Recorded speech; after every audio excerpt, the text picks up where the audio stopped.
The broadcast is now starting. All attendees are in listen-only mode.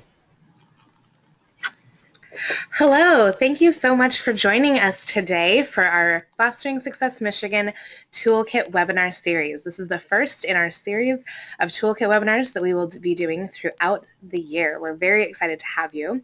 Before we begin, I just want to say a huge thank you to our sponsors, the Kresge Foundation and the Havermill Foundation, for their generous support in making resources like this possible.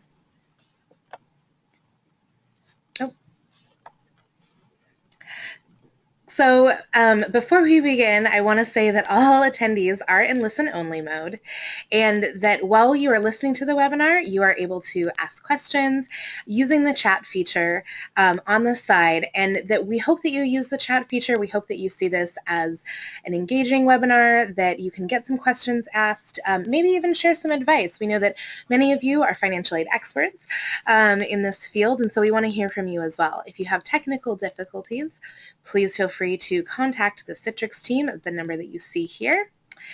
Also, please note that the recording will be available following the webinar in our resource library on our website. However, the webcam video will not be available in the recording. So all of you that are on with us live today get to see our smiling faces, and the rest of you will see our photos. So as I said, today is our Toolkit webinar, and my name is Maddy Day. I am the Director of Outreach and Training with the Center for Fostering Success here at Western Michigan University. I also oversee the Fostering Success Michigan statewide initiative, who's presenting you this webinar today. I'd like to welcome our special guest today, Jennifer Maurer. Jennifer comes to us from the Student Scholarships and Grants Office, and she is the High School Services and Fostering Futures Scholarship Coordinator. So thank you, Jennifer, for coming and joining us. Thanks for having me, Maddy. Awesome. Wonderful. So today we are going to talk about how to make money work for you, and particularly we are interested in helping our professionals, our supportive adults, and our students who have experienced foster care understand how that they can maximize their financial aid eligibility and really kind of understand some of the nuances of the financial aid resources that are available for our students from foster care. We know that this topic can be a little complex. It's something that we visit very often when we are speaking with professionals and with students about the resources available to them in post-secondary education. And so it's great to be able to do a webinar. It's great to be able to have this new toolkit where we can really unpack some of those things. So our goals for this webinar are to learn how to use the financial aid toolkit. This is a new toolkit on our website, so we're excited to show you that. And increase knowledge about what financial aid champions can offer and how they can develop partnerships that will support our students from foster care. Please do not forget to use that chat feature as you have questions. We will take some time as we go throughout to respond to those questions, and again, chime in if you have some expertise to offer. So just to frame the issue a little bit, we want to share just some brief statistics to help you understand why we're really talking about this topic of financial aid today. As we know, financial aid is a very hot topic right now. There's lots of questions going on about how the FAFSA is going to look differently.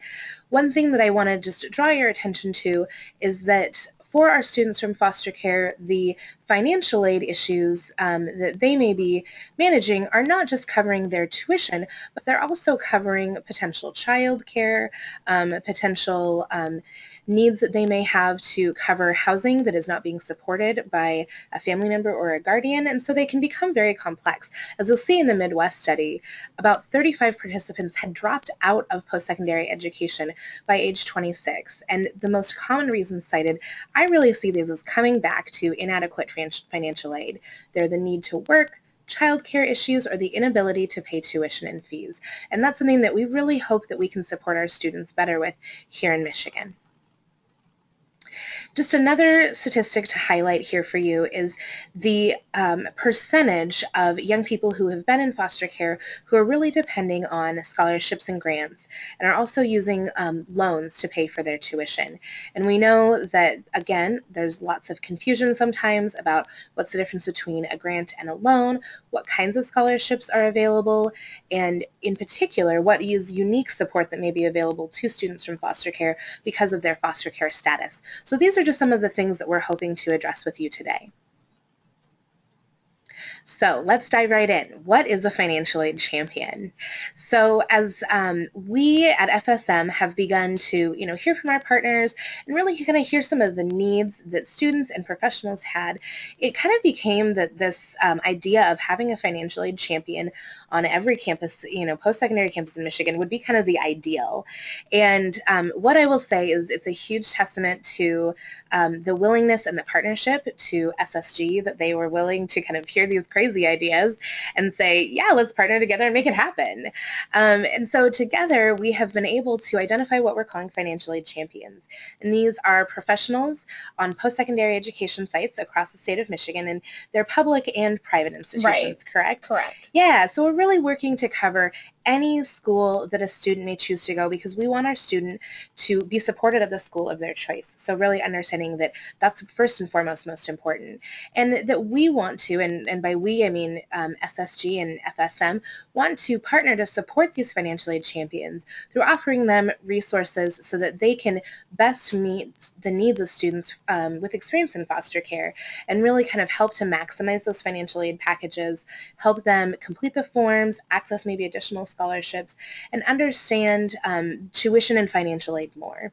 So again, we have our toolkit that we have developed very much in partnership with SSG. This is available on our website, and we're going to go over that later today. But for now, we're going to dive into kind of getting to know a little bit more about financial aid for our students from foster care.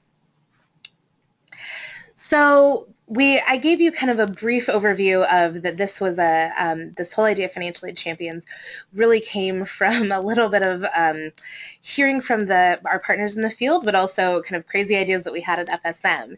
And I don't know, Jennifer, do you want to kind of say a little bit on the SSG and maybe as you guys have started to work more intentionally with students from foster care, how the idea of financial aid champions kind of fit with the work that you guys are doing? Sure, Maddie. I'd first kind of like to start off by saying that I do administer the Fostering Future Scholarship Program, which is a newer program for the state of Michigan. It began about a year ago. But then I also do have background as a foster care case manager, working with the Education and Training Voucher Program, and then went over to the Financial Aid Office at Michigan State University. So I do have a little bit of experience, not only on the foster care side of things, but also on the financial aid world, and now I'm kind of bringing it all together. And so when you and I met back in May, we were really talking about our goals of being able to connect our students who have experienced foster care with a representative from the financial aid office as they're navigating that process, which can be very overwhelming for them. So we simply just reached out through the MISFA listserv, the Michigan Student Financial Aid Association listserv, and surprisingly got an overwhelming response from individuals or institutions that were willing and interested in being that point of contact for our students who have experienced foster care. That's amazing. So we have over 60 financial aid champions that are on board, and we're hoping to increase that number, but they're there and willing.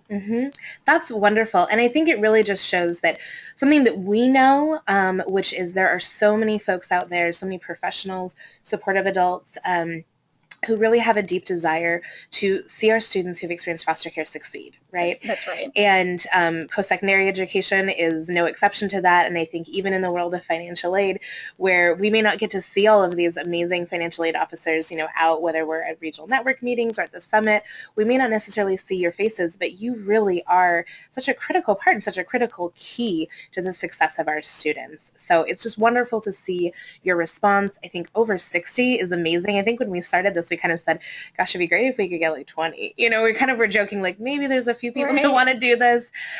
So we have been really just overwhelmed and thrilled with the response. And we know that not every institution has one yet, but we are very much dedicated to helping all those institutions identify a financial aid champion and helping those identified financial aid champions feel equipped to respond and answer to those questions. Great. So we're now going to get into a couple specific questions. And again, I really hope that you out there are thinking of some questions, that maybe you're sending some questions to our moderators so that we can respond to those questions in real time. So to get started, our first question is, how can financial aid champions draw upon the existing resources to offer comprehensive support to students from foster care? Sure, Maddie. I think with having the background that I have, I know that there are a lot of trainings that are available. There's a lot of information that's being pushed, whether it's through newsletter or social media.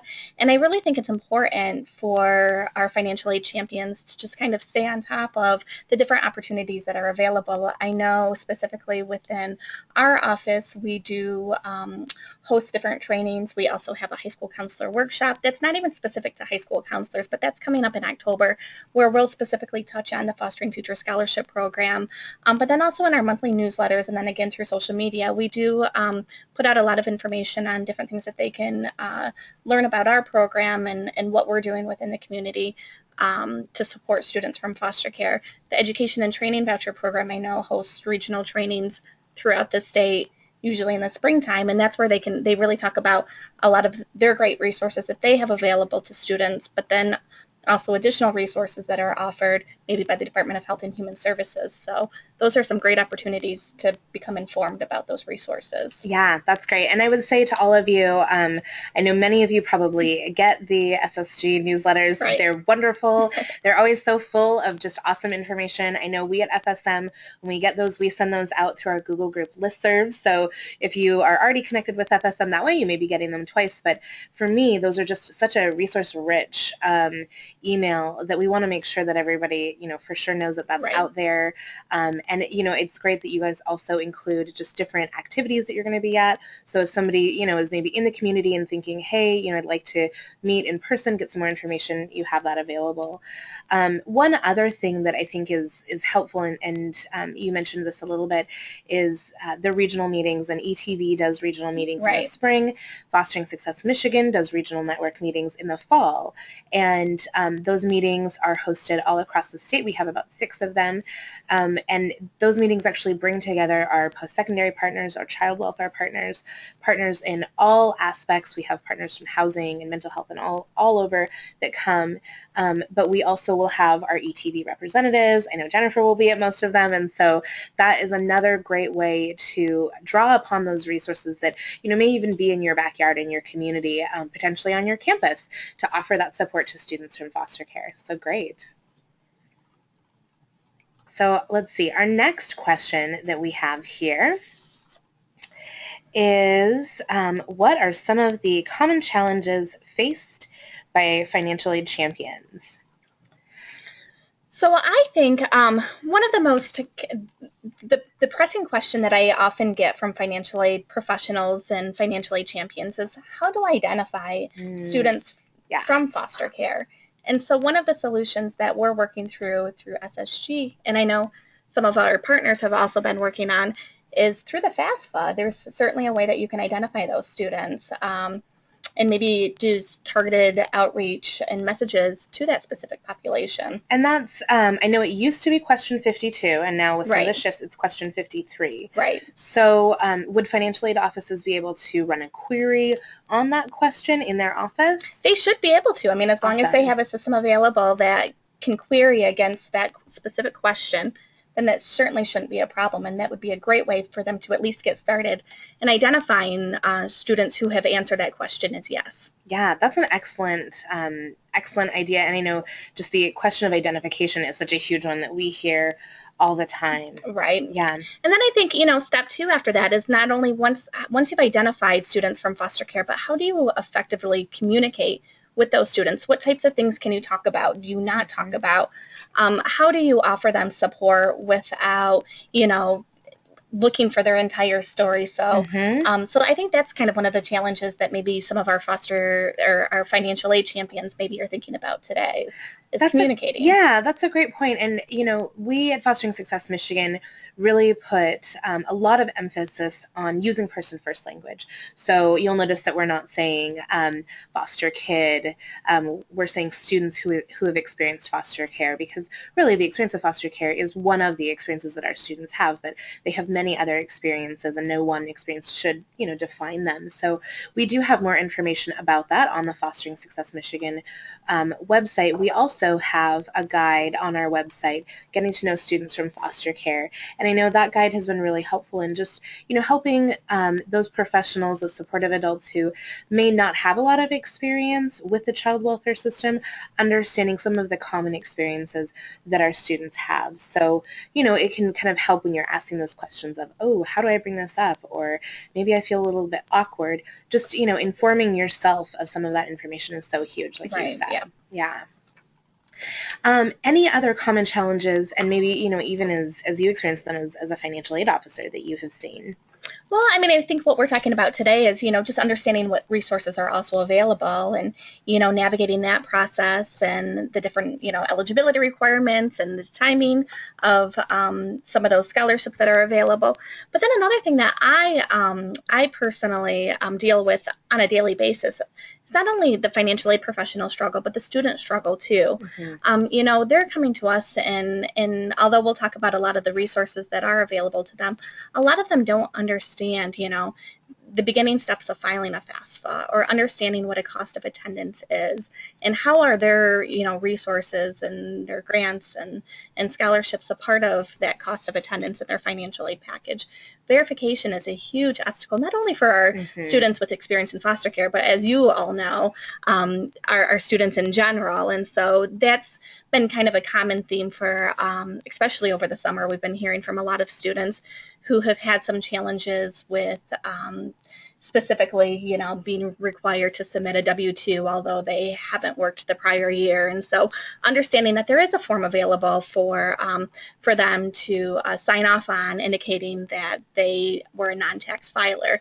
So those are some of the challenges that they're having is, they don't necessarily have mom or dad at home where they can turn to and say, hey, can you help me with this? Or I'm not necessarily sure on what I need to do next. And so, really giving them the step-by-step process of where do they go from here once they leave your office. And I think that step-by-step process is so key. And I think that that really leads nicely into our next question that we have.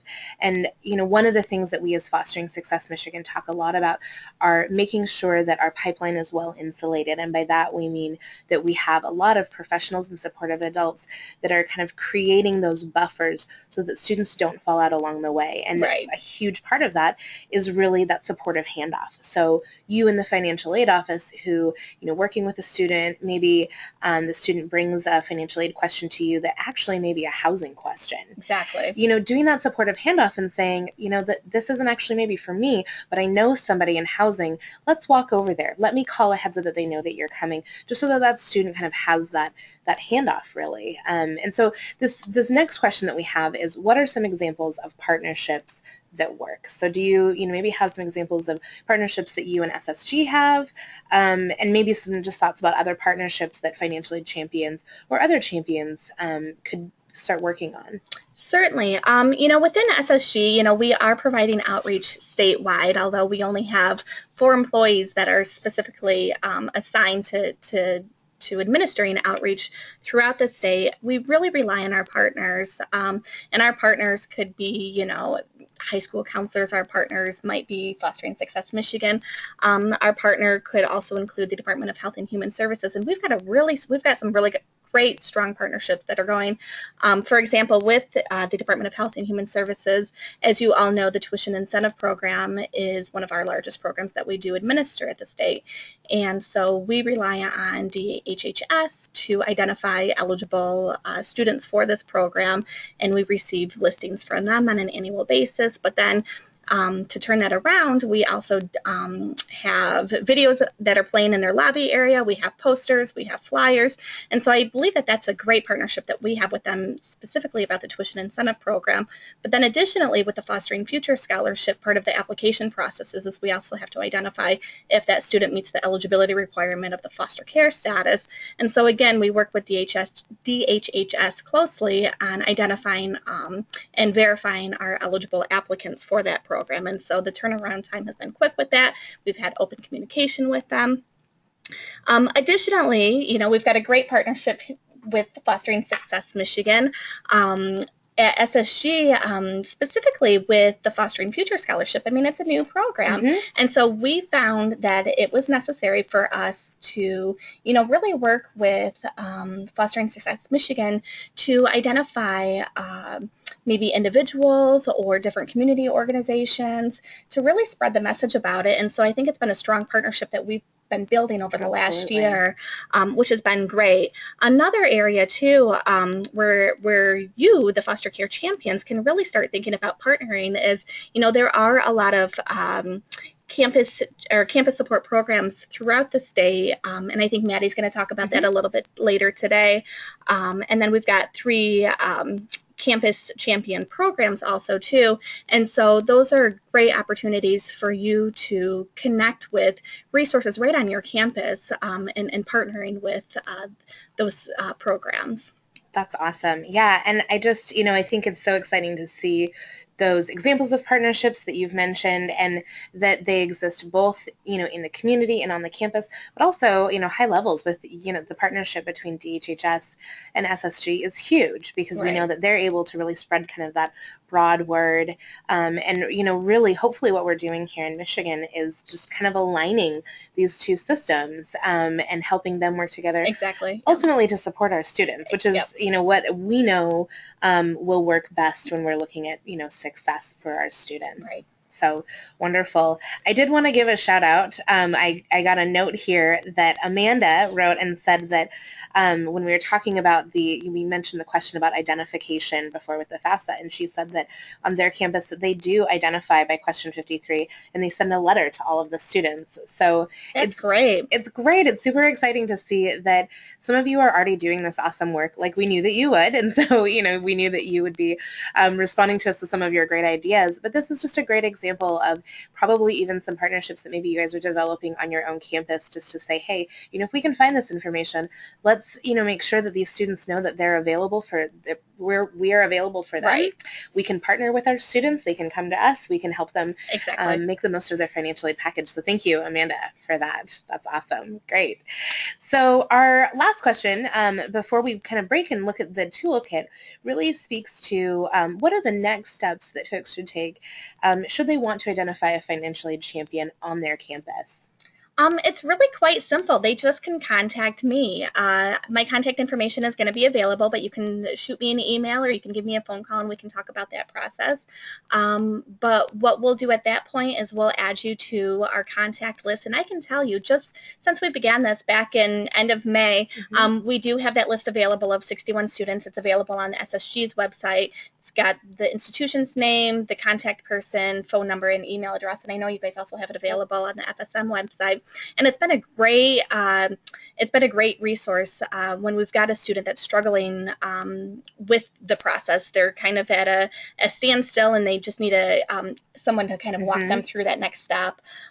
So it's been great being able to give them a real person at a campus to kind of walk them through that process. So yeah, just give me a call, email me, and we'll get you on that list. And if you have any questions about any specific resources that you need to know about, but I think what we're talking about today is really going to kind of walk you through everything that is really going to be helpful as you are identified as the champion to help students with experience in foster care. Yeah, that's great. And I know for all of you out there that are thinking, okay, maybe I'm on a campus or maybe I'm in the community and I would really like to see this happen, you are more than welcome to follow up with Jennifer or myself and say, hey, I'm on this campus, or I have students who are attending this campus and I'd really like to see a champion there. And that kind of lets us know, oh, there's people in the community who that campus, that financial aid champion could then connect with for extra support. So we can kind of maybe do some targeted outreach.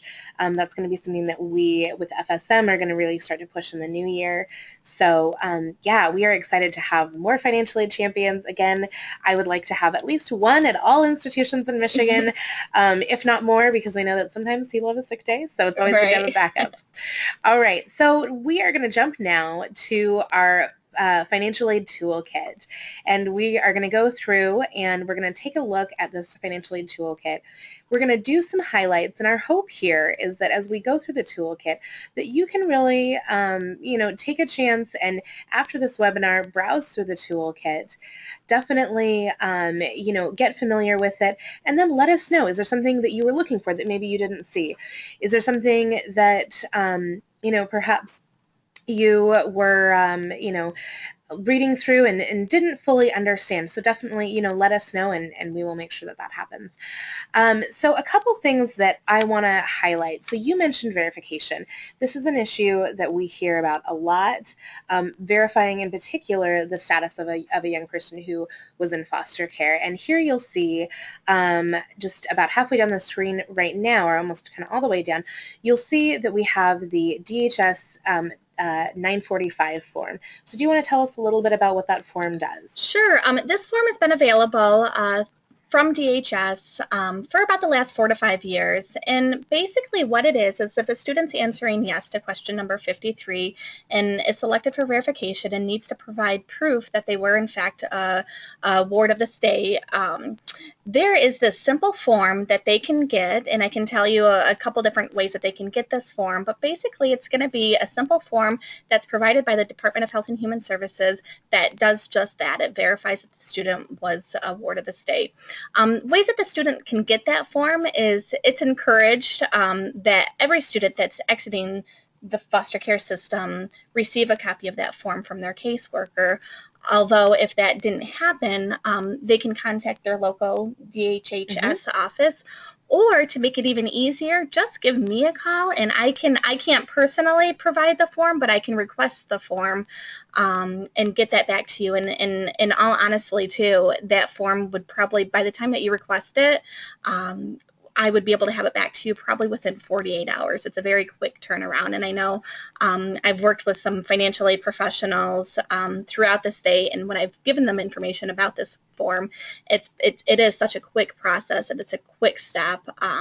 So if you do need that verification, we'd be happy to get that for you. Awesome. That's fantastic. And I know that's just such a huge thing, and it's a big step here in Michigan, but there's universal verification forms. Right. That's so great. So as we scroll down on the toolkit here, we just want to really look at just very briefly where you can find the listing of financial aid champions. So if you scroll down at the bottom of this section 1, you will see this listing where it says financial aid champions.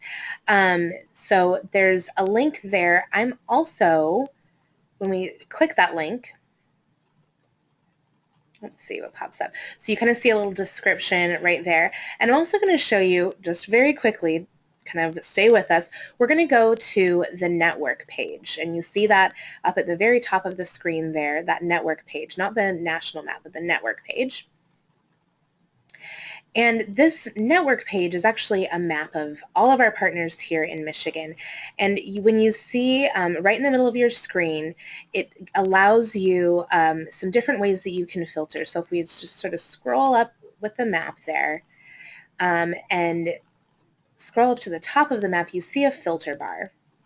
And if you go to filter by type, you can actually see there, if you click on that bar, filter by type, you can see there that you can actually filter for financial aid champions. You can filter for campus support programs, and we also have our designated champions on there. So there's a variety of different ways that you can filter to find those financial aid champions. We won't go through all of those different things here today, but I just want to make you aware that you can go through and you can find those folks. And those little dots are all organizations and people. So you can hover over those and you can get information, and you can follow up right there with that person, which is wonderful. That's great. Yeah, so let's go back to the toolkit, and we're going to take a look at a couple different things. You mentioned ETV, which is so great that you come both with, financial aid office knowledge, both with SSG knowledge, but also with ETV knowledge. So as we scroll down, this next section, section 2 here in the financial aid toolkit talks about ETV. So could you share a little bit about ETV? Sure. And then we'll go into a couple other things. As Maddy mentioned, it is number 2 in your toolkit. So when you click on those links, you'll find the application, the eligibility requirements. But basically, the Education and Training Voucher Program. It's a federal program administered by each state. The state that the student was in foster care is the state that the student applies for the ETV funds. To be eligible for the ETV program, a student would have had to have been in foster care at some point on or after their 14th birthday. There are some other requirements if they were adopted that would have had to have been after the 16th birthday. And then there's some additional age requirements. They need to apply for their first ETV before the age of 21, and then it stops at age 23. But it's a great resource. They can receive, I know it's varied from year to year, but this year I believe they can receive up to $4,000 per year split into semester. And there is a 4-page application that is required for the student to complete.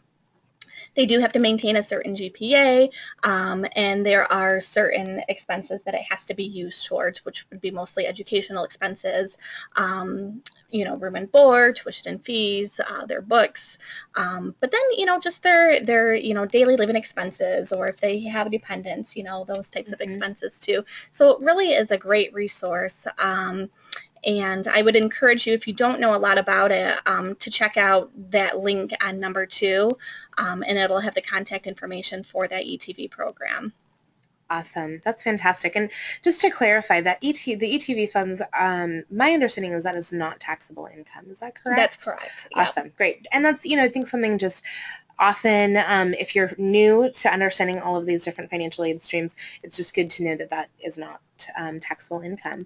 So the next thing that we have is TIP, and TIP is such a huge benefit for our students, but it's also one of those that we have seen challenges with, just because the TIP letter sometimes gets lost. It gets sent to an address where the student is no longer living, and so I know that I'm calling you up and saying, hey, so I heard from this student and they didn't get their TIP letter, and how, what can we do? So maybe if you could tell us a little bit about TIP, and maybe some of the ways that Financial Aid Champions can help support students that are navigating that. Sure.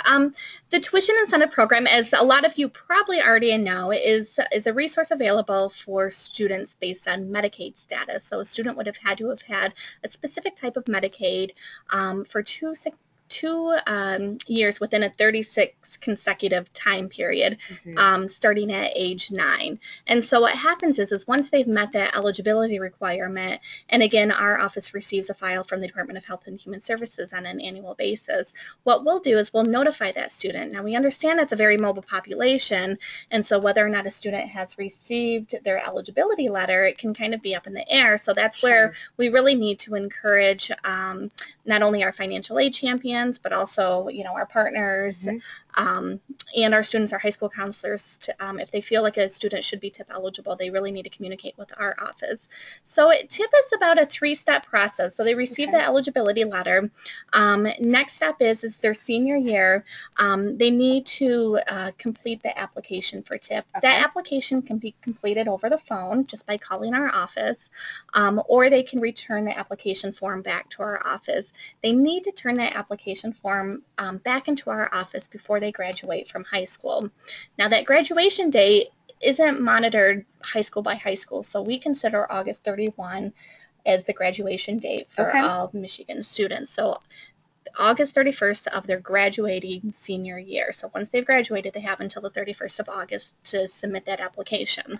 So to clarify, for our high school graduates this year that maybe graduated sometime in June, they actually have until August 31st to submit that letter. That's correct. That's actually really good to know. I think a lot of people, I know we really encourage folks to get that letter signed and submitted before the student graduates, and I know I hear that a lot, which sort of has that extra level of anxiety, did every student get it before they graduated?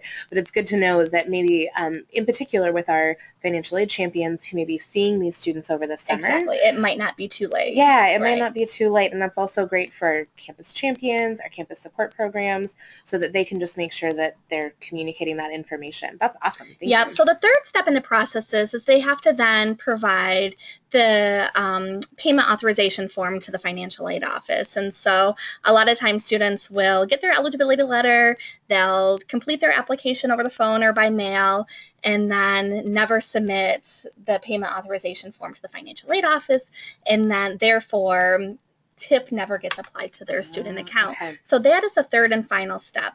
We've got some really exciting news in SSG. As our financial aid professionals know, we did go live with a new portal for the professionals this past summer, but in January we will also be launching a student portal and a high school counselor portal.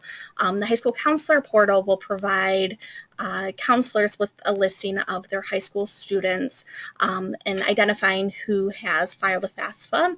It'll identify who is TIP eligible and who submitted a TIP application. Wow, so they can then fabulous. do targeted outreach to TIP eligible students.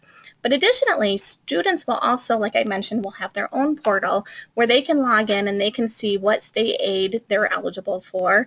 And then again, for our TIP specific students, they'll be able to print out all of those letters. So if they need, you know, their payment authorization letter for phase 1 or even their phase 2 letter, their phase 2 letter of credit, those are all going to be available in a student portal. Fabulous. And so if you're bringing a student into your office, wonderful. You won't necessarily have access to print that, but they can log in on their student portal side and print it right for you, and you don't even have to communicate with our office, although we are here to answer any of your questions. It's going to be right there at their hand. That's wonderful. So we got a question from John, and I think it's very timely for what you're talking about. So John asks, can the student call SSG and ask if they are eligible with a Social Security number or something like that? Well, John, I think we get those calls from the time that our office opens until the time our office closes. That's our #1 phone call that we get in SSG, and that would be great. We encourage your students to contact us just to find out if they're eligible. Wonderful. That's great. So, you know, I know sometimes as students are busy and they're running around and they're doing, you know, all sorts of exciting things in their senior year, especially after that summer, after they graduate, you just want to make sure that you maximize that time that they have in your office. Maybe, right. you know, 15, 20 minutes. So you can definitely put this on your list for that, you know, 15, 20 minutes that you may be seeing your student and just say, okay, let's make sure that we call SSG today. Right. Let's make sure that we get this verified, that we get this done. That's fantastic. Okay, awesome. So I want to scroll down and touch on one more thing, and then we're actually going to come back and we're going to have some time for questions. We've had a lot of great questions come in, and so if you are sitting there thinking, maybe I'm going to ask a question, maybe maybe I'm waiting to see if they're going to answer my question, please feel free to send the questions in now, and we will start getting those questions answered. So the last thing here specific in the toolkit, and I do want to say that the toolkit and our network map can all be found at www.fosteringsuccessmichigan.com, all one word. So if you can just remember Fostering Success Michigan, you can find us and you can find this toolkit. So the last thing is the Fostering Futures Scholarship, and you've mentioned it a little bit, but I just wondered if you wanted to kind of say a little bit more about that. Sure. Well, I am excited about this scholarship. Again, with my background, it's kind of nice to bring back together the foster care side of things and the financial aid side. But the Fostering Future Scholarship, it's a newer program. It's only been around for a year, so people are just, you know, some have kind of figured out the ropes to the program, and some are just seeing it for the first time. And so basically what the Fostering Future Scholarship is, it's a program that's administered by the state. We have 2 different pots of money of where we're able to award students from. But we do rely on a lot of charitable fundraising events to support students specifically with room and board expenses. So we actually have an event coming up in 2 days in Detroit that's going to be hopefully well attended, and we'll be able to collect a lot of donations to contribute to our students' scholarships. But in order to qualify for the Fostering Future Scholarship, a student would have had to have been in foster care at some point on or after their 13th birthday and attending a Michigan college university. We do have a fact sheet available, I think within the toolkit, but then also on SSG's website, and it'll identify what schools are eligible. And I'll kind of talk about all of the specific eligibility requirements and those award amounts. But what's great about our program is we don't have an upper age limit. So they have to be at least pursuing, you know, an undergraduate degree, their first degree. And for this year can qualify for up to $3,000 to help with their tuition and fees, books and supplies, and room and board. There is an annual application that is required. Unfortunately, for this academic year, the application is no longer available. The deadline was back in July. But definitely, you know, become familiar with the scholarship. you know, if you have any specific questions about it, what the process that happens is once we receive the application, we do verify that the student is eligible with DHHS. We'll notify the student of the status of their application, and then we work with the financial aid offices to confirm that the student is enrolled at least half-time, is meeting the institution SAP policy, and has unmet financial need, because that is a requirement of the program. And so what we'll do is we'll send a verification roster to the schools each semester. So for the fall semester, that was sent back in early September, and that needs to be returned to us the end of this month. And then we'll begin processing payment mid-October for fall semester. And then in the winter, we'll do the same thing. We verify that the students are maintaining SAP and are still enrolled and have that unmet financial need before we'll be able to process awards. Great. And I know we use a lot of acronyms. Can you tell everybody what SAP means? SAP is Satisfactory Academic Process. So there's a lot of different components within SAP, but basically typically means that the student's maintaining a 2.0 GPA, is completing at least 2/3 of the courses that they register for versus what they've completed, and time to degree, so which would mean that they're, you know, making adequate progress towards completing their degree. Wonderful. Yeah, you know, I think the combined effort between the Department of Treasury and the Department of Health and Human Services to establish the Fostering Futures Fund has just been a tremendous benefit here in Michigan, and is one of those things that it's just such a great advantage that our students have here, and really shows that Michigan is really committed to post-secondary success for our students from foster care. And I think, you know, really tying all of these pieces together, looking at the number of folks that have stepped up to be financial aid champions, the number of campus support programs that we have every year is growing, the designated champions are growing. So, you know, our students very much come financially with a lot of support, and then there's the ability to grow a lot of other, you know, just resource support for them on campus as well. So it's just really exciting to see what's happening through these partnerships, and that the resources just continue to evolve and continue to broaden so that we can make sure that our students from foster care are successful in completing their degrees. So in the interest of time, I'm going to just kind of touch on the last couple things that we have here in our toolkit.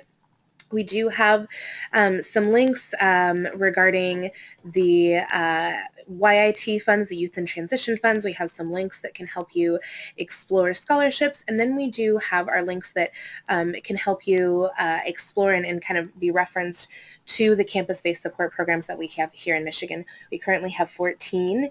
It's been very exciting to see that number of schools increase, and also the number of community colleges increase. Oh, that's great. Yeah, and so we're always, you know, looking to how we can help support more schools that want to develop a campus support program, more schools that want to identify a designated campus champion, and now, you know, really completing that process with our financial aid champions, I think is just going to make sure that our students are very well supported, and that really that process that can be kind of, you know, a little bit clunky, maybe a little bit hard to navigate for students, it's just going to be a little bit more streamlined. That's great. It's exciting. So let's go back to our PowerPoint, and we're really going to look at some of the questions that you have here. So one last plug just as we move on from the toolkit. Again, I'm going to say our website, which is www.fosteringsuccessmichigan.com.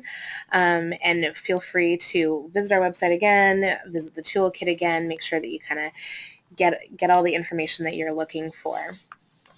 All right, so as we move on to the next section here, we're really going to talk about some questions that we have. I do want to say that as we start pulling in these questions, bear with us, because our moderators are writing these questions down as quickly as they possibly can, and we are picking them up as quickly as we possibly can.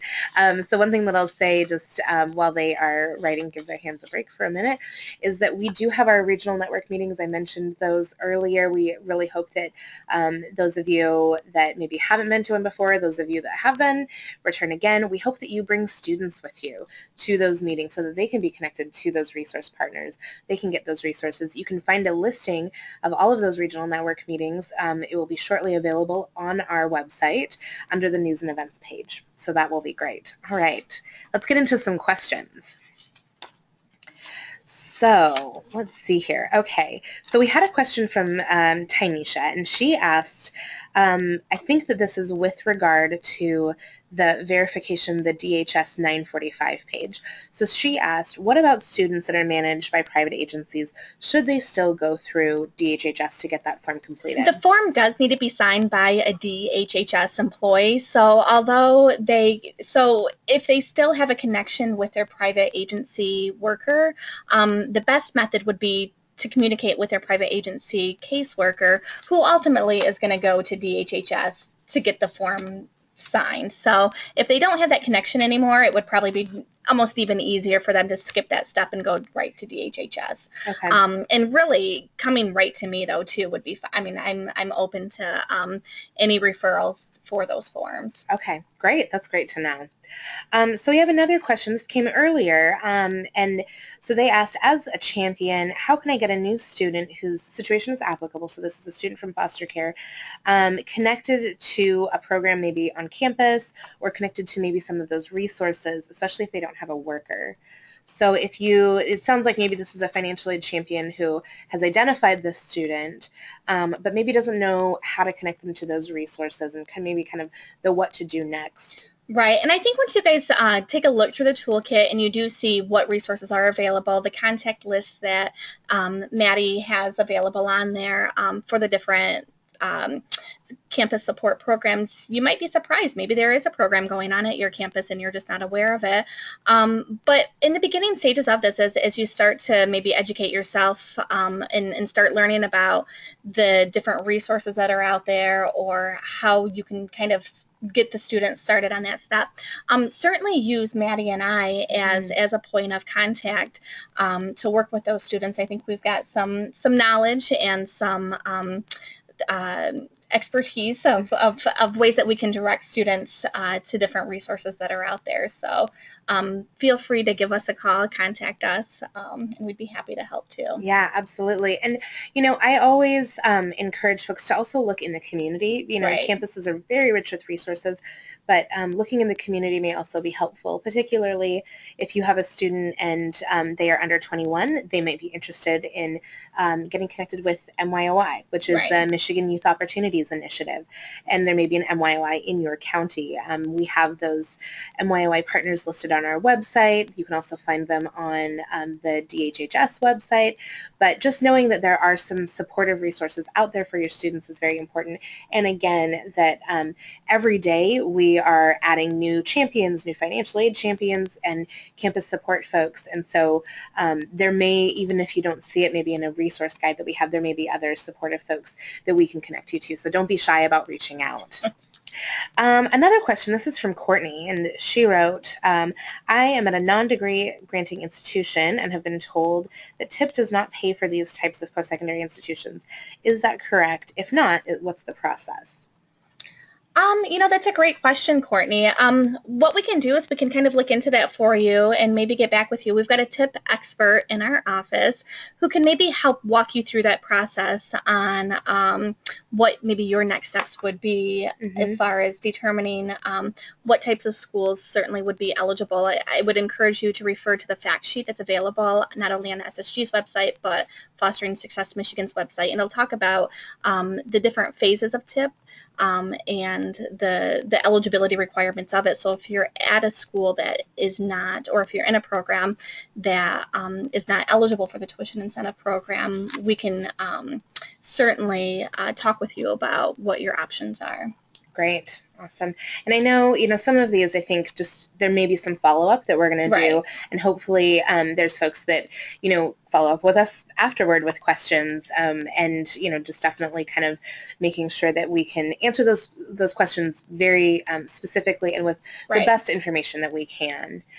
So let's see. We have a question from Angela, and she says, can anyone or everyone have a financial aid champion on the list? She says, we have a financial aid liaison and a campus support program. How can we be added to the list? So, certainly, we are not yes, exclusive. absolutely. We're willing to add anyone to our list, so reach out and we'd be happy to get you added on there. Absolutely. And, you know, I think one of the things that we want to encourage is that if you do, like we said, have those financial aid champions out there, we want to know about them. So, you know, send them, direct them to contact Jennifer.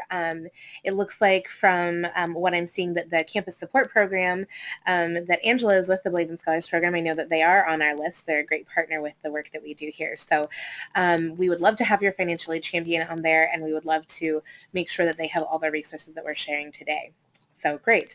I think the last question that we have today, and this might be a bit of a tricky one, and so we'll see if we can answer this. So it says the eligibility requirement for TIP has changed for the eligibility end time. So it used to be 10 years, apparently now it is 6 years. So I think that they're particularly asking and saying if somebody would have been in their 10th year now from that eligibility, from the original eligibility, are they still able to use TIP, or are they not now? Sure. It's all by a case-by-case situation, and so we're not automatically making exceptions, but we are grandfathering students in on a case-by-case situation. So certainly have that student contact our office, and as long as funding seems to be available, we can certainly take a look at that. So we don't want to exclude a student who previously would have been eligible, certainly in that 10th year. Yeah, and I think that's one of the things that we've really seen with our partnership with SSG is you guys are so great about understanding that life is complicated. There's no just one straight path to post-secondary success, and that you guys are really understanding that the larger mission that we have here is to increase the number of folks that we have in Michigan who have high quality degrees and credentials. And so you're really, when able, maximizing those resources that you have to make sure that that's possible. That's right. So that's wonderful.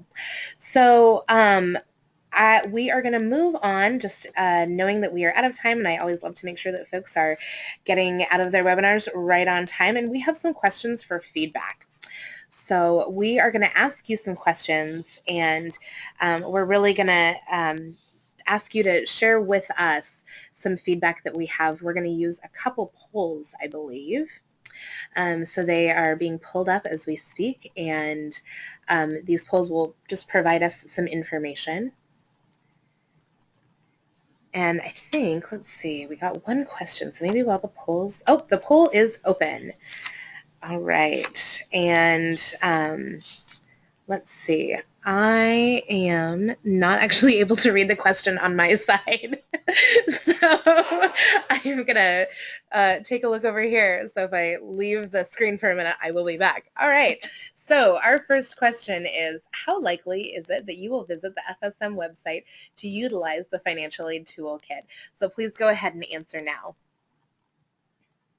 And we'll give you just about half a minute to answer that question, and we're seeing, let's see, oh, awesome, about 78% of you have already voted and are saying highly likely, awesome, wonderful, that's what we love to see. So we are also seeing that some of you highly unlikely, and for whatever reason, we would love to have feedback. If you have feedback for us about why you might not be visiting that, then we'd love to know that. Is there more information that's needed, or if you didn't find that information relevant? All of that information is helpful for us. We are learning all the time as we do these toolkits and as we do these webinars. All right, so we're going to go to the next question. And let's see here. So the next question is, and thanks to Jennifer for hanging out with us, has today's webinar increased your understanding of the role financial aid champions play in supporting our students? So you can go ahead and start voting now, and I see that you guys are getting right to it. It's always really fun for us to be able to see, the live voting, and just really to be able to get the feedback. All of this it's really rich feedback for us. Our goal is to always be improving systems and improving the work that we do. So any feedback is great.